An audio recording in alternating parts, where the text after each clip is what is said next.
C'est une expérience incroyable. Enfin, moi je considère que c'est un peu une bulle cinématographique. On a eu l'occasion de rencontrer plein de monde. Il faut être hyper classe. En vrai, à Cannes, on passe beaucoup de temps à attendre. J'ai jamais vécu le festival de Cannes comme on le voit à la télé.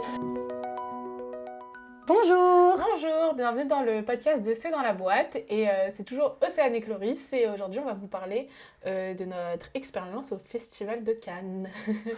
Alors, le Festival de Cannes, on essaie d'y aller tous les ans. Moi, là, ça va être la 3e année que j'y mets les pieds et Cloris, La la 4e année. Donc voilà, donc franchement, le Festival de Cannes, on peut que vous conseiller. C'est vraiment un truc de ouf. Moi, j'adore. Vraiment, moi aussi. Vraiment, C'est une expérience incroyable. Ouais, c'est une opportunité aussi de ouf de pouvoir le faire. Nous, en tant qu'étudiante et même en tant que cinéphile ou même en tant que pro, dans tous les cas, un moment, c'est une expérience à vivre une fois dans voilà. sa vie, quoi. Non, Au moins une fois. Non, vraiment, c'est vraiment une... Enfin, moi, je considère que c'est un peu une bulle cinématographique, c'est-à-dire que tous les jours, on est baigné dans le cinéma, on parle que de cinéma, sur les réseaux sociaux, on regarde tout ce qui se passe à Cannes. Dans le bus, tous les gens parlent de cinéma, on parle avec tout le monde est trop intéressant, on débat avec les gens des files d'attente pour le cinéma, je trouve que c'est vraiment... Vraiment, notre vie, elle est mise sur pause et c'est Cannes et c'est le on cinéma pendant 2 semaines. C'est ça. Et c'est tout. Enfin voilà, c'est tout ce qu'on fait. Vraiment, on se lève, on mange cinéma, on dort cinéma, on vit cinéma et c'est incroyable. Ouais, pendant 15 jours et c'est vraiment... c'est le seul moment en fait dans notre vie où on peut faire ça, c'est-à-dire que on peut faire plusieurs... en général, on fait quoi 3-4 séances par jour. Ouais. Facile. En fait, il n'y a qu'au Festival de Cannes où on peut faire ça, parce que dans notre vie de tous les jours, on ne peut pas se permettre d'aller voir 4 films au cinéma, quoi. Donc, il n'y a vraiment que à ce moment-là où, en fait, on peut se le permettre. Mais du coup, pour aller au Festival de Cannes, il faut une accréditation. Et comment faire? Et c'est simple, on va sur le site du Festival de Cannes, on fait s'accréditer, on crée un petit compte, et puis on remplit toutes les informations nécessaires et on attend la réponse. Donc il y a plusieurs types d'accréditation. Nous, on demande la cinéphilie à chaque fois. Alors il y a plusieurs catégories dans l'accréditation cinéphile en elle-même. Ouais. Il y a les étudiants en cinéma, donc nous c'est celle-là qu'on demande en général. Ouais. Et il y a ceux qui sont adhérents à un ciné-club. Ah oui, il y a ciné-club, ouais. Et il y a aussi ceux qui ont un pass cinéma. Oui, ceux qui ont un pass cinéma, ouais. Donc si vous avez un pass Pathé, UGC, ou même dans... Enfin là je parle pour Paris, mais sinon en général... Enfin voilà. Ouais, il y a du coup après il y a les accréditations professionnelles pour ceux qui ont un média ou qui sont journalistes ou quoi. Et il y a le pass 3 jours aussi. Donc pour les gens qui peuvent pas se permettre d'avoir, de passer 15 jours à Cannes. Donc c'est soit les 3 premiers jours, donc avec cérémonie d'ouverture, etc. Soit les 3 derniers jours du festival, donc avec la clôture. Mais je crois qu'on peut pas avoir... entre les deux. Non, je crois que c'est les 3 premiers ou les 3 derniers et c'est que pour les jeunes. Ouais. Je crois que c'est jusqu'à 25 ou 26 ans. Ouais, c'est pas plus, Et il faut pas forcément ni être adhérent à un ciné-club ou être étudiant en cinéma, c'est vraiment ouvert à tout le monde. Ouais. Et pareil, c'est vraiment une opportunité, même si le cinéma, c'est pas ce qui vous passionne, mais c'est quand même quelque chose qui vous intéresse. En vrai, c'est l'occasion d'y aller. Ouais, c'est ça. Mais du coup... en général, il n'y a pas grand-chose à mettre pour faire son accréditation. En général, c'est une lettre de motivation et fournir tous les justificatifs demandés, c'est-à-dire carte d'identité, etc. Et le seul truc qui vous est demandé, c'est de payer la taxe environnementale. Donc c'est 24 €, il me semble, c'est une vingtaine d'euros. Mais c'est remboursé si jamais on n'est pas pris pour le festival. Et en gros, c'est pour pas qu'on paye les transports pendant les 15 jours. Les 15 jours de festival en fait. Tous les transports sont gratuits avec cette taxe qu'on paye en amont. Nous, on n'a jamais été refusés, mais il y en a qui sont quand même refusés. Enfin, c'est pas tout le monde qui est accepté toutes les années. Surtout qu'ils restreignent de plus en plus le nombre de places et d'accréditations. Parce qu'en gros, ceux qui ont un pass cinéma... Attends, j'allais dire quoi ? Oui, ceux qui ont un pass cinéma, apparemment... une information qui reste à vérifier, mais selon nos sources. En gros, ils prennent pas les gens qui ont un pass cinéma, s'il a moins de 3 ans, je crois, ou un truc comme ça, pour essayer de limiter au maximum.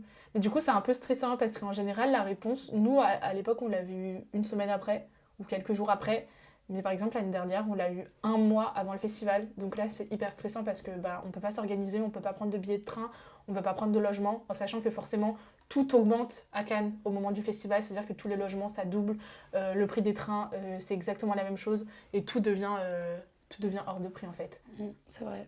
Même pour trouver un logement, c'est la guerre parce que tout le monde essaye d'avoir un logement près de Cannes, près du centre-ville, donc c'est hyper compliqué. Mais encore une fois, dites-vous que vous pouvez vous excentrer puisque les transports, c'est gratuit. Voilà, donc vous pouvez vous permettre d'être, on va dire, un peu plus loin. Et les bus sont jusqu'à hyper tard, sont hyper tôt. Et ils vont jusqu'au milieu de la nuit parce qu'il y a des séances de minuit à Cannes, qui sont des séances spéciales, il y en a quelques-unes. Et même vu qu'il y a des soirées sur la plage, etc., en général, les bus, ça va jusqu'à 3h30 ou 4h du matin. Ouais, ça va jusqu'à super tard. En fonction de où vous êtes, oui, il y a des bus quand même. Les bus les plus connus, entre guillemets, ils vont jusqu'à tard. Donc ça, c'est cool. Voilà. Mais du coup, une fois que vous avez votre accréditation, du coup, vous avez un code spécial pour entrer sur un site spécial, entre guillemets, du Festival de Cannes. Et c'est à ce moment-là où vous pouvez avoir vos places. C'est-à-dire que pour chaque séance que vous faites à Cannes, il faut avoir un QR code avec sa place de cinéma pour pouvoir rentrer dans les salles. Donc, on se connecte tous les matins, c'est à 8h, il me semble. Ouais. Et à 8h, du coup, la billetterie ouvre pour les 4 jours d'après. Non, pour 4 jours après. 4 jours, elle ouvre pour que... Oui, comment dire ça La billetterie, elle ouvre... Mais si, la billetterie, elle ouvre pour les 4 jours d'après. Enfin, non, la billetterie... c'est pour les 4 jours, attends. En gros, il faut se connecter tous les matins à 8h sur son compte. Et en gros, on prend les billets pour la journée qui arrive 4 jours après. C'est-à-dire qu'on ne prend pas les billets pour le jour même ou pour le lendemain, on les prend pour les jours, le 4e jour après, mais c'est un peu la guerre. C'est-à-dire que tout le monde se connecte au même moment, forcément à 8h, puisque tout le monde va avoir les places. En général, si vous voulez essayer d'être un peu smart, vous essayez d'avoir les places pour les cérémonies au Grand Théâtre Lumière, donc c'est-à-dire les cérémonies du soir, mais il n'y a jamais personne qui arrive à avoir des billets. Ça, c'est... Surtout en tant qu'accréditation cinéphile, c'est vraiment... c'est impossible, on s'en sort jamais. C'est pas possible. Et même avoir des places pour d'autres trucs, c'est-à-dire pour les séances de rattrapage, le lendemain à 8h30, des films qui sont passés, en général, c'est plein. Les séances dans l'après-midi, pareil, pour des séances un peu spéciales, etc., c'est plein. Donc ça part trop rapidement. Et en plus, les pros, ils ont accès 1 heure avant. Donc, du coup, ils prennent déjà des places, même si... ça change pas grand chose, mais ça veut dire qu'il y a déjà des places qui sont prises par les professionnels. Après, en vrai, moi, je sais que personnellement, ça m'a amené des fois à prendre des séances un peu au hasard. Et du coup, c'est vrai que là, c'est le moment aussi, c'est l'occasion de du coup, voir des films qu'on voulait pas forcément voir. Et au final, d'avoir des trop bonnes surprises. Ah oui. Et du coup, on va peut-être parler des catégories. Mais du coup, les films en compétition, donc c'est les films qui concourent pour la compétition officielle et pour la Palme d'Or, du coup. C'est les films que tout le monde veut voir le plus rapidement possible. Putain, on aurait dû parler qu'il y avait les last minutes et tout, vu qu'on parlait du fait qu'on n'avait pas de... Okay. Ça, je pense. Ok. Parce qu'en vrai, je sais pas si c'est compréhensible, si on parle pas d'abord des faits que... Je sais pas. Oui, vas-y. Bon, du coup, oui, les films, la compétition officielle. Oui, la compétition officielle, donc c'est les films que les gens veulent le plus voir pour avoir vu toute la compétition officielle, pour avoir aussi leur classement de qui va gagner la Palme d'Or. Ouais. Mais du coup, la compétition officielle, en général, c'est les séances du soir qui sont au Grand Théâtre Lumière. Donc, c'est les séances les plus prisées. Et c'est les séances où il faut absolument être bien habillé. C'est-à-dire que les hommes, c'est vraiment costume noir, nœud papillon. Et les femmes, c'est tenue de soirée. C'est un peu plus flexible pour les femmes, mais pour les hommes, c'est absolument costume noir et nœud papillon. Et robe talon pour les femmes quand même, pas de basket. Ouais, pas de basket, mais c'est possible d'avoir des mocassins ou des chaussures de ville et d'être en pantalon, ça le fait aussi. Voilà. Mais il faut être hyper classe. C'est-à-dire que, parce qu'on monte sur le tapis rouge, bon, on monte sur le côté, hein. On monte pas sur le tapis rouge et on fait pas tout, on monte quand même dessus, c'est-à-dire qu'on est aperçu et il faut être hyper bien habillé, même pour être dans la salle. Faut être super bien habillé. Voilà, après du coup les séances c'est les premières, donc c'est la première fois que le film est diffusé dans le monde entier. Donc forcément dans la salle il y a toute l'équipe du film et en général c'est une ambiance et voilà, et c'est vraiment une ambiance hyper particulière et du coup il y en a en général 2 par jour des séances de la compétition officielle, donc une en général vers 19h et une un peu plus tard après. Mais c'est vrai que ça du coup c'est les séances qui sont très dures à avoir mais que on peut quand même auxquelles on peut quand même accéder avec la last minute. Donc c'est une file d'attente dans laquelle on attend toute la journée en général pour espérer pouvoir rentrer dans la salle. Ouais, c'est ça, vu qu'en fait, en général, on n'a pas de billets. Enfin, il y a des last minutes pour tous les cinémas. C'est-à-dire qu'il y a plusieurs cinémas qui diffusent les films. En fait, il ne faut pas se dire qu'il n'y a que le Grand Théâtre qui diffuse les films. C'est-à-dire qu'il y a plein de cinémas dans Cannes, des plus petits cinémas, et en dehors de Cannes, on va dire dans la banlieue, qui diffusent des films. Et en gros, ils ont tous des last minutes et ça veut dire que en général, vu qu'on n'a pas de billets, on peut se mettre dans cette petite file d'attente et espérer pouvoir rentrer parce qu'il y a forcément des gens qui ne vont pas à leur séance. Et du coup, en fait, on récupère leur place. Après, on ne sait pas du tout où on va être placé dans la salle, on ne sait pas. On peut se retrouver à côté de l'équipe du film si on est au Grand Théâtre, ou alors on peut se retrouver au tout dernier rang collé au mur. On ne sait pas, mais le but, on va dire, c'est de rentrer dans la salle. Et ça, c'est vraiment un exploit à chaque fois. Mais c'est ça, en fait, il faut attendre une éternité. Voilà. Mais après, c'est vrai que du coup, si vous voulez maximiser vos chances de voir le plus de films possible, bah, c'est aussi possible du coup dans les autres petites salles. Ouais. Et ça, misez pas tout sur le Grand Théâtre, en fait. Misez pas voilà. sur les films de la compétition officielle dans le Grand Théâtre. C'est-à-dire que les films de la compétition officielle, en général, de toute façon, il y a des séances de rattrapage. C'est-à-dire que tous les films, chaque jour, en gros, il y a des nouveaux films qui sortent. Mais tous les autres jours, en fait, c'est des séances de rattrapage dans d'autres cinémas. Et si vous voulez voir le plus de films possible, allez dans les petits cinémas. Voilà. Vous basez pas pour aller au Grand Théâtre et voir des célébrités. En fait, ça dépend quel festival vous avez envie de vivre aussi. C'est ça, chacun vit un peu son festival à sa manière. Il y en a qui préfèrent attendre toute la journée pour espérer rentrer dans le Grand Théâtre et faire une séance par jour, voire 2, mais sans plus. Et il y en a qui préfèrent voir 5 ou 6 séances par jour. Découvrir des films aussi, parce que c'est ça en fait, Cannes. C'est, comme tu disais, en fait, des fois on prend des séances qu'on n'a pas forcément envie de voir. Et en fait, on se rend compte que c'est les meilleurs. Enfin, moi, ce qui s'est passé il y a 2 ans, genre, il y a des films où ça a été mes coups de cœur. Enfin, ça a été des gros coups de cœur, alors que c'était des films que je voulais pas voir et que j'avais pas prévu de voir et que j'ai été parce que il restait plus que ça et j'avais que ça à aller voir. En fait, on découvre trop stylé. Voilà. Après, c'est vraiment la ville est vraiment animée autour du cinéma. Donc, c'est vrai que du coup, vous avez tous les cinémas aux alentours. Dans le Palais des Festivals, il y a plusieurs salles, dont certaines qui projettent des films du coup de Cannes classiques. Ça va être que des classiques du cinéma avec du coup une sélection aussi qui est faite chaque année. Ouais. Et c'est pareil, des films qu'on a l'occasion de redécouvrir sur grand écran et qu'on ne pourrait pas voir ailleurs du coup. Et c'est aussi une super opportunité en fonction de ce que vous aimez. Ouais. Voilà. Et il y a aussi le cinéma de la plage du coup qui diffuse un film par jour qui est ouvert et accessible à tous, même les gens qui ne sont pas accrédités. Il me semble. Ah non, c'est ouvert à toute la ville de Cannes. Et du coup, c'est hyper stylé parce que vous êtes sur des transats et vous voyez un film dehors. Et pareil, il y a qu'à Cannes qu'on voit ça. Ouais. Il fait vraiment super froid.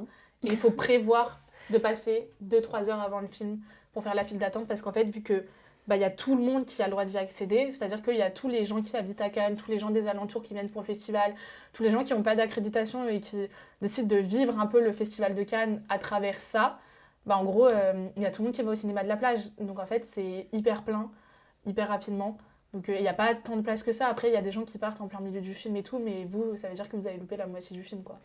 Donc c'est vrai qu'en vrai, à Cannes, on passe beaucoup de temps à attendre, en général, avant les séances. Et voilà, mais nous, en tout cas, on a eu l'occasion de rencontrer plein de monde parce que tout le monde, du coup, tous les gens qui sont accrédités sont des gens qui sont hyper passionnés et qui ont envie de discuter des films. Et c'est vrai que en fait, du coup, en sortant d'une séance ou avant une séance, vous avez toujours l'occasion de rencontrer du monde. Et c'est vraiment... même dans le bus. Ouais, même dans le bus, dans les transports, partout. En fait, tout le monde vit cinéma, donc en fait, on parle à tout le monde. Et tout le monde est trop... En fait, il y a un espèce d'engouement énorme autour du cinéma. En fait, c'est impossible de ne pas parler de cinéma toute la journée. Après, si ça vous gonfle, c'est peut-être pas le bon endroit, mais c'est vraiment partout, quoi. Enfin, ça nous entoure. Il y a des gens dans la rue qui vous distribuent des magazines pour des magazines de cinéma. Vous croisez des gens. Il y a tout. Il y a tout aussi les... Putain, les médias, il y a tous les médias qui sont là et qui viennent vous poser des questions. Qu'est-ce que vous avez pensé de ce film qu'est-ce que vous allez aller voir? C'est quoi votre plus grosse attente? En fait, c'est vraiment partout, quoi. On est vraiment entouré. Voilà. C'est vrai que, et après, moi en tout cas, j'ai jamais vécu le Festival de Cannes comme on le voit à la télé, ou comme on en entend parler. Pour moi, c'est vrai qu'il y en a beaucoup qui ont l'image de Cannes bling bling et ça l'est d'une certaine manière. Parce que oui, il y a le tapis rouge, il y a les stars, les célébrités, les gens qui sont hyper bien habillés, hyper apprêtés. Mais c'est pas seulement une séance par jour qui est diffusée au Grand Théâtre avec des stars. C'est vraiment... c'est partout. Il y a des centaines de films qui sont diffusés. Et ça s'arrête jamais. Ça commence à 8h, ça finit à 2h. 2h du matin. Et donc, c'est ça. Ça dépend vraiment de la manière dont vous voulez vivre. En fait, faut pas se dire que c'est bling bling parce que c'est ce qu'on voit à la télé. Pas du tout, en fait. C'est vraiment... En plus, c'est hyper...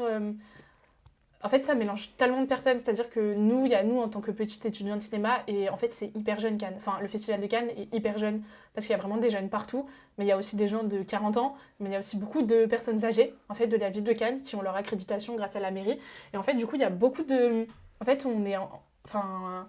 Il y a une mixité. Il y a une grande mixité. Donc, en fait, c'est pas bling-bling. C'est-à-dire que si vous allez au petit cinéma à la Licorne, bah, ça n'a rien à voir avec ce qui se passe, en fait, sur la Croisette. C'est deux mondes hyper différents, toujours liés au cinéma. Mais c'est sûr, en fait, il y en a là qui sont... Enfin, il y a des personnes qui sont là-bas uniquement pour se montrer, uniquement pour passer sur le tapis rouge, pour faire des photos. Ils n'en ont rien à faire du cinéma. Et c'est ça le côté bling-bling. Mais si on regarde bien et vous parlez avec des gens qui sont vraiment au Festival de Cannes et qui vivent le Festival de Cannes parce qu'ils aiment le cinéma, ça n'a vraiment rien à voir. Mais certes, on croise des stars, la Croisette, c'est plein de célébrités, c'est plein de grosses soirées sur la plage, c'est plein de trucs comme ça. Mais pareil, ça dépend de comment vous souhaitez vivre votre festival. Comme tu as dit, tu vois, il y a la compétition officielle, mais il y a les Cannes classiques, il y a les courts-métrages. Il y a un certain regard, il y a des courts-métrages étudiants, il y a des courts-métrages tout court, il y a des séances spéciales, il y a la semaine de la critique, il y a la quinzaine. En fait, il y a tellement de trucs, enfin, il y a tellement de styles et de genres hyper différents que, en fait, faut pas... En fait, les gens qui voient Cannes de la manière bling-bling, c'est qu'ils voient uniquement le côté compétition officielle. Et ce qu'on montre aussi, hein, forcément, voilà. ce qu'on montre à la télé, ce qu'on voit, c'est ça. Mais ça a vraiment rien à voir. En tout cas, il y a une dimension clairement de bling-bling, mais c'est vraiment pas que ça.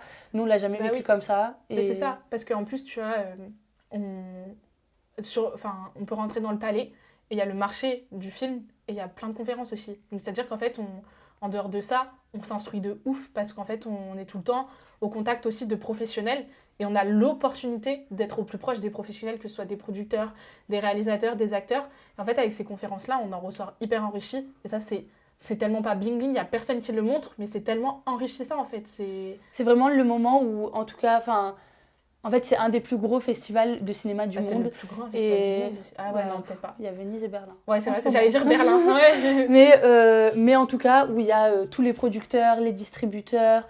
Il n'y a pas que les réalisateurs et les acteurs qu'on connaît tous et toutes et qu'on a envie de voir. Il y a vraiment le monde du cinéma qui est présent et on peut rencontrer tellement de personnes. Enfin, on peut s'enrichir de tellement de choses, on peut discuter avec... En fait, on peut discuter avec tout le monde. Et pour moi, c'est hyper humain comme expérience. Comme ça peut ne pas l'être du tout, parce que dans la file d'attente, quand ça arrive qu'on voit aussi le plus bas de l'échelle humaine qui essaye de se bousculer pour avoir des places. Mais bien sûr. Mais comme partout. Et par contre, c'est hyper riche humainement aussi, parce que... on se retrouve à discuter avec des gens qui ont des avis totalement différents des nôtres. Des gens qui n'ont pas du tout le même âge que nous, qui viennent pas du tout du même pays que nous, qui du coup n'ont pas du tout la même vision. En fait, c'est hyper enrichissant. Mais encore une fois, ça dépend de comment vous souhaitez vivre votre festival. Si vous souhaitez le vivre comme nous, c'est-à-dire en tant que passionné du cinéma, faire plusieurs séances par jour, ne pas se contenter... Bien sûr, franchement, je ne dis pas qu'il faut aller à Cannes sans vivre l'expérience d'aller au Grand Théâtre le soir et de vivre cette expérience d'être là à une avant-première avec une salle qui a 3000 personnes et une ambiance incroyable et c'est génial. Mais je pense qu'il ne faut pas se contenter que de ça. Pour vivre le Festival de Cannes, il faut vraiment... En fait, il faut profiter, quoi. C'est vraiment... je pense que jamais dans notre vie, on peut vivre ce genre de moment, en fait. C'est ça. En fait, vous avez, dans tous les cas, l'occasion d'y aller. Et ça serait bête de passer à côté. Enfin, vraiment, dans tous les cas, si vous êtes cinéphile ou étudiant ou professionnel, ne passez pas à côté de ça. Oui. Allez-y et vous pourrez faire que de bonnes rencontres. Et n'hésitez pas à parler aux gens. Des contacts, vraiment, parce que c'est aussi ce qui compte dans ces métiers-là. Et des rencontres et de voir des films aussi. C'est le moment où vraiment vous allez pouvoir faire le plein de films. Et regarder des films qu'on n'a pas l'habitude de voir et aller à la quinzaine, aller voir des films de l'Acide, aller voir des films qui ne sont pas du tout mis en valeur, alors qu'ils mériteraient. Enfin, là, ils sont mis en valeur à travers le Festival de Cannes. Mais encore une fois, c'est-à-dire qu'il y a des gens qui ne vont pas se déplacer en périphérie de Cannes pour aller voir ce genre de film, alors qu'ils mériteraient tellement plus de visibilité. Voilà, c'est ça. Et qui ne l'ont pas. Donc, il faut donner de la force. En général, en plus, dans les petites salles, c'est ce qu'on a vécu avec, je ne sais plus quel film, là... Bref, on s'en fiche. En fait, en général, il y a des réalisateurs qui sont là et on ne le sait pas forcément et ils viennent à la fin du film et ils viennent parler et on peut leur poser des questions. Et en général, c'est dans des petites salles intimistes et en fait, c'est des choses que, par exemple, à Paris, on peut pas avoir. En général, c'est des avant-premières dans des énormes salles avec impossibilité de poser ne serait-ce qu'une petite question sur un petit truc du film, un truc qui peut paraître insignifiant alors que là, en fait, on peut le faire. Mais ça, encore une fois, il faut se déplacer, il faut aller dans les petites salles de Cannes et se dire, je fais le déplacement et j'y vais. Et et on peut avoir des hyper bonnes surprises. Et encore à Paris, on a la chance d'avoir beaucoup de cinémas où quand même il y a des équipes qui se déplacent de temps en temps, mais c'est vrai que pour les cinémas en général en France, je pense que il y a où tous les cinémas ruraux et tout, c'est vrai qu'il y a des fois des programmations qui sont hyper limitées. Alors, vraiment, le Festival de Cannes, c'est l'occasion d'aller découvrir plein de choses, de passer au-dessus des limites qu'on se fixe dans la vie, parce que, non, mais c'est vrai, ou des a priori qu'on peut avoir, vraiment passer au-dessus et aller vivre cette expérience incroyable. Nous, on n'a jamais regretté. Moi, j'ai jamais regretté. C'est pour ça qu'on y retourne tous les ans et qu'on adore, en fait, parce que c'est juste le cinéma, quoi. Vive le cinéma, finalement. C'est dans la boîte.